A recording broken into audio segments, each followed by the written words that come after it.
if you are looking for great recommendations for some books for your kids who came to your family through foster care or adoption, you're in the right place. Hey there, if you are new to my channel, my name is Katie and I'm a foster adopted mom of 3 kids. If you are interested at all in any content about adoption, foster care, motherhood, or even just daily vlogs and things like that, don't forget to hit that subscribe button, and you can also hit the bell notification button so that you will be notified every time I post a new video. Today I'm going to walk you through a list of books that have been recommended for kids who have come to families through foster care or adoption. Some of them are great, some of them are not so great, some of them are somewhere in between, and so I'm going to walk you through and give kind of the pros and cons of my opinion of each book. And as I go through these books, I'm going to divide it up into categories. So my first category is more for kids who are from foster care, and then my next category will be more for kids who have been adopted, and we'll kind of touch on international adoption as well. And then I will move more to families who have adopted transracially, and then finally just to some general books that I think would be great for any kid, but are especially helpful for some adoptive and foster kids and some of the trauma that they've been through. As we go through these, you can also check in the description box below. I will put links to every single book if any of them interest you and you'd like to purchase them. So the first book is called Kids Need to Be Safe. I do not have the physical copy with me because I actually checked it out from the library and I already returned it. So this book is pretty good overall. I think it is really well written for kids who have been in foster care and know kind of the harsh realities of the situation that they have come from. It really reminds kids over and over again. It says kids need to be safe. It says like kids are important and kids need to be safe. And I think that's really important message for them to hear, that they're not in foster care because they did anything wrong. They're there because they're valuable and they're special and they need to be kept safe. So I thought that was really great. One thing I will say about this book is some of the images are kind of creepy. It is a somewhat more negative book, and I use that with quotation marks because I think it's just reality, but if you have a kid who's not quite ready for that yet, it might be kind of shocking. Like, I think there's a picture of people like with alcohol and smoking and stuff, and there's just pictures that are kind of more negative. They talk about why kids are often removed from care, because sometimes adults may hurt them when they're angry and things like that, and that they're learning how to. I do think that it paints birth parents in a sympathetic light, which I do appreciate, that it's not like they're terrible. It's like they're working on it and it's hard for them right now, but they're trying to do what they can to be reunited with their kids. So I do think it's a really great book. I would definitely read it to my kids, but you know your kids best of are they ready for something like that or not. Okay, the next book I actually have a copy of here, and it's called Love You From Right Here. And this specifically has a tagline that says it's a keepsake book for children in foster care. I will say that this is much more for kids who are solely in foster care, not necessarily that you are adopting from foster care, but it could work for either situation. So basically the whole story is saying things like, if you're mad or if you're sad, I'm gonna be here for you and I'm gonna love you from right here. One thing I really like about this book is that it does talk about those more negative feelings. It doesn't force the child to feel like they have to be happy or grateful for being in foster care with this family. It's very much like, you're allowed to have your feelings and I'm gonna love you no matter what. And I'm gonna love you from right here. I'm not gonna force my love on you. I'm not going to push it, but I'm gonna love you and I'm here for you when you need me. I also think that this book is great because it would be really good for even really little kids. I think they would understand the concept, being able to see the picture of the child's emotion and how the mother is there supporting the child and being there for the child. Also, this is kind of like, I just think the illustrations are really pretty. Like, I think they're really cute and well done. And some of these adoption books you'll see later, they don't have the best illustrations, but this one is actually very good. And finally, I think it's also really cool if you were strictly a foster parent. This is really cool. It's like a keepsake book for the kids, and you can put a picture of you with the child. You can put, you can kind of fill it out for them, like things that they love to eat, places they love to go while they lived with you. And then the kid can take this, and if they're reunited with birth parents or whatever happens next, they can take this and remember their time with you. And I think it will just be really helpful for them to have that memory book. This next one is one of my very favorites. I was so surprised by how good this book was. This is called Maybe Days, and I personally think this book would be great for kids who are in foster care or kids who have had TPR and they are, you know, getting ready to be adopted. Either way, I think that this is a great book. Now, I'll be the first to admit the pictures in this one are just like, to me, they're not that great, but they're fine. It's just like a stylistic choice. I don't know. I just feel like they could be more high quality, but the content of this book is wonderful. One of the best things about this book, I think, is that it emphasizes that the fact that these kids are in foster care is not their fault. That is emphasized over and over and over again in this book. I think that's incredibly important because even older kids can sometimes think, even subconsciously, that it's somehow their fault that their parents can't take care of them. And we really want to affirm to your kid that that's not true. And so I think reading books like this will kind of just reinforce that even more. Like, it actually says the words, it's not the kid's idea to be in foster care and it's not their fault. Whereas a lot of the other books you have to infer it, this one is actually written out for you. I also really like this one because it expresses that it's okay for kids to have mixed feelings, like how sometimes if they're happy in their foster home, they might feel guilty that they're not, that they feel like they should be sad because they're separated from their parents, and how it's okay for them to be sad and happy at the same time. And it really talks about the role of the birth parent, the role of the foster parent, the role of the caseworker. So if you have a kid who's going in foster care for the first time, this could be really helpful for them to even understand what's happening and what the plan is. And the reason it's called Maybe Days is because it talks about how when you're in foster care, there's so many unknowns, and a lot of times they might hear from adults, maybe this will happen, maybe this will happen. And so it helps them kind of learn what foster care is all about and how they can still live their life and have good experiences while they're in those maybe days. I cannot recommend this one enough. I think it's amazing if you have kids who are being adopted from foster care, or if you're just a foster parent in general. Highly recommend. If I were a foster parent and I had kids coming in and out of my home, I would probably buy a bunch of copies of this and just give one to each kid who came, because I think it's that good. All right, so those books were more about foster care or foster care adoption, whereas this next is more for general adoption. Whether you adopted your child as an infant or you adopted internationally, I think these will fit a broader range of people. So this first one is called The Adoption Tree. This one is written with like a religious background, so just so you know, it's like a Christian perspective. If you're not a Christian, you may not be interested in this one. I thought it sounded really good. I'll be honest, I don't love it. I don't think it's as good as it could be. You know how I am about the pictures. I just care about pictures. It's not that the pictures are bad, but there's no people or people's faces. It's all, this whole book is like a metaphor about a tree that has to be replanted somewhere else. And I get the metaphor and I like metaphors, but I feel like the interest level of this book would be more for like a very little kid, and I don't think this would hold a little kid's attention span. I think for older kids, maybe they would get it. I also think that this book is maybe a little too positive, and I know maybe some people disagree with me on this, but adoption is a really hard thing, and it starts in brokenness, and these kids are being ripped away from their families and everything they know. And even though they may end up in a quote-unquote like better situation than they were in before, that's still really terrible, and I think that we should allow kids to grieve that, and we should allow them to feel sad. I don't feel that this book gives kids any idea that it's okay if they have mixed feelings about being adopted. It's just like, God knew that you were supposed to be somewhere else so that you could grow strong and you could, you know, kind of like be a better tree because you're planted somewhere else. And I just don't think that it acknowledges the pain that comes along with adoption. So I won't say it's bad. Like, I've read it with my kids before. I just didn't feel like they cared about it that much. Like, it just didn't really strike them that much. But I think if you're going to read a book like this, you need to also be reading a book that discusses the negative feelings, or at least have a conversation with your kids and be like, yeah, you know, we're really happy that your tree was planted here, but you know, it's okay if you're feeling sad that you had to be moved here when, you know, you had to leave another family and another home and another life. So that's just like my review of that one. This one is also somewhat positive. It's called Why Did You Choose Me?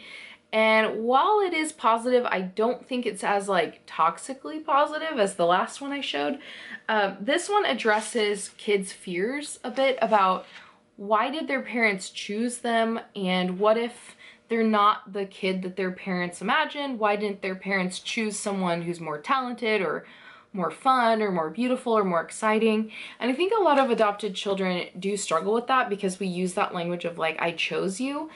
And I think this book addresses it really well, and just affirming the child of like, I love you because you're you and nothing can change that. And even if you have bad habits or you do things you shouldn't do, I'm gonna love you no matter what. And I wouldn't want any other kid, even if they were super talented. Again, I don't feel like this addresses any sadness about being adopted, but it does address kind of a fear I think a lot of adopted children have.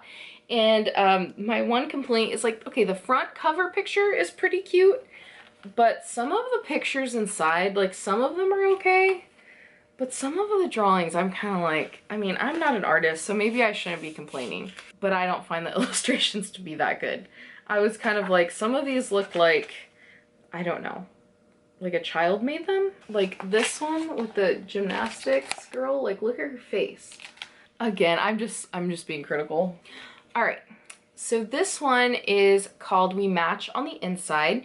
I think this is really great for parents who have adopted internationally, or parents who have just done any sort of transracial adoption in their family where you and your child look different and it's very obvious that they're adopted from the outside, which in our situation is very true. Now, at first I wasn't sure how I felt about this title of We Match on the Inside, because I do think that your race also has a cultural element, and so it's not just about the outside, it's also part of your identity and who you are. And so I wasn't sure I felt about it, but I actually think this book was really good, but it's definitely for older kids, because look how long these are. Now, I don't know about you, but my toddler would not be able to sit through all of that. But it is more for school-age kids, I would say, who are trying to figure out how to field those questions of like, wait, is that your mom? Why doesn't she look like you?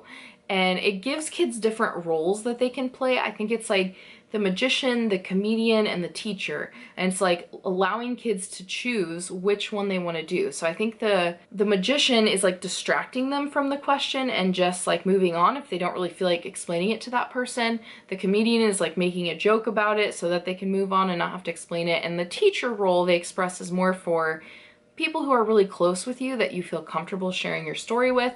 And so I really like that it's very practical. I think for my like 4th grader, almost 5th grader, this is going to be great, even though she has already kind of worked through that of how to talk to people about it. I think this is a good reminder, but for little kids, I'm just like, no, it's not for little kids. So We Match on the Inside, I would recommend more for upper grade levels. This one is called I'm Yours, and this is definitely more aimed at international adoption, but I mean, it does kind of cover like, you know, they could be adopted from anywhere, but it's mostly about international adoption because it's about this woman's story with her daughter. And what I do like about this one is this is one of the few books that actually expresses the grief side of adoption on the kid's part and like acknowledges that they're grieving and that they're struggling. Even, I think in this one, it's like a baby or a toddler, and they recognize the fact that that child is grieving. So I really appreciate that. I also think that this book shows like reasonable expectations of parents. So sometimes it's like, oh, the adoptive parent is perfect and they're gonna make all your dreams come true. And they specifically say like, I can't give you every single thing you'll want.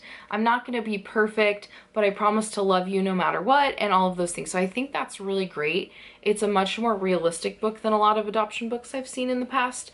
And so I do appreciate that. Now, it does use the phrase, I carried you in my heart, which doesn't bother me, but some people really hate that phrase. Like they're like, it's too confusing for kids. You didn't carry them in your heart. I think kids can get it if you explain it to them, but if you're someone who that really bothers you, then you might not want this book. Another one that's more for international adoption is called Forever Families.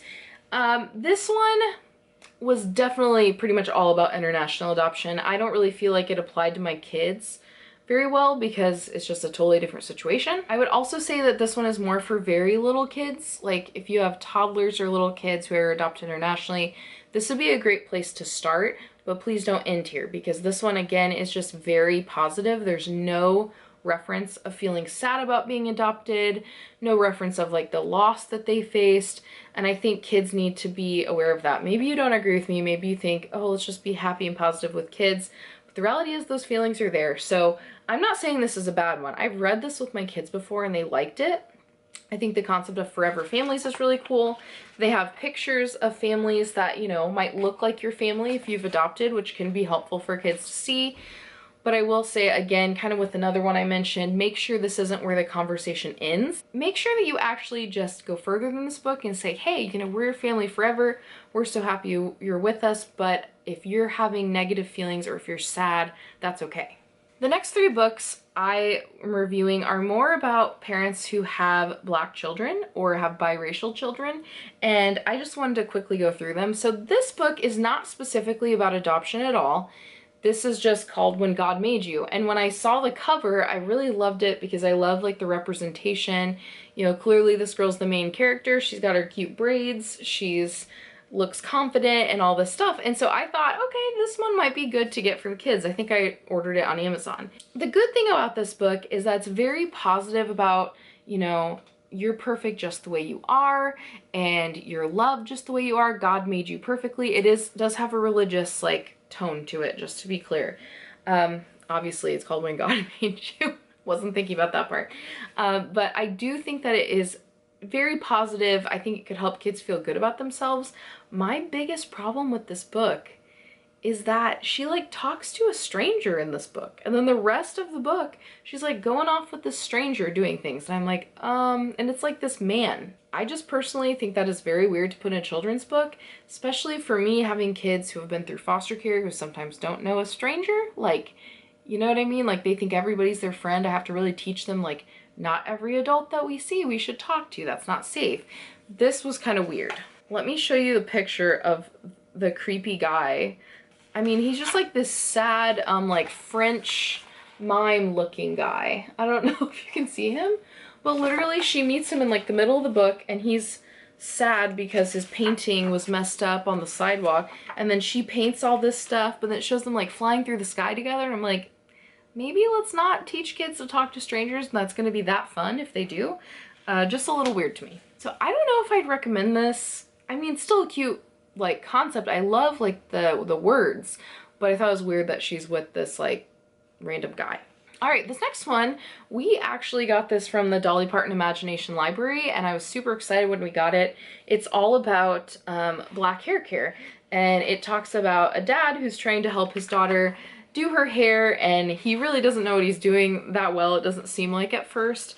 And they just talk about how beautiful her hair is and all the different things it can do and how cool it looks in different braids. And I just feel like it's very positive about black hair. I know like for our daughter, she kind of struggles sometimes. Like she just wants to have like hair like mine that's straight and not curly and all this stuff. So I really try to encourage her to just embrace and love her natural hair because I think it's beautiful and there's so much she can do with it, and this kind of just encourages that. And so I think this could be a really great thing to get if you have kids who are not feeling confident about their hair. It shows it in a very positive light. I think this could also be good as a parent of black kids, especially if you're not black and you're in a transracial adoption situation, for you to realize the importance of taking care of your kids' hair and how important that is to your kids in order to feel confident. Okay, the next one is called Honey Smoke, and this one is, I would say, more for kids who are biracial, and all of my kids are biracial, and so I thought this book was kind of cool because it talks about like a biracial girl who's kind of struggling with what color is she? Is she black? Is she white? And she doesn't feel like she's quite either. And so she's trying to find a word to describe her color that makes her feel special and beautiful and all of those things. And so she ends up coming up with the term honey smoke, and that's where you get this. But she actually reminds me so much of my youngest daughter.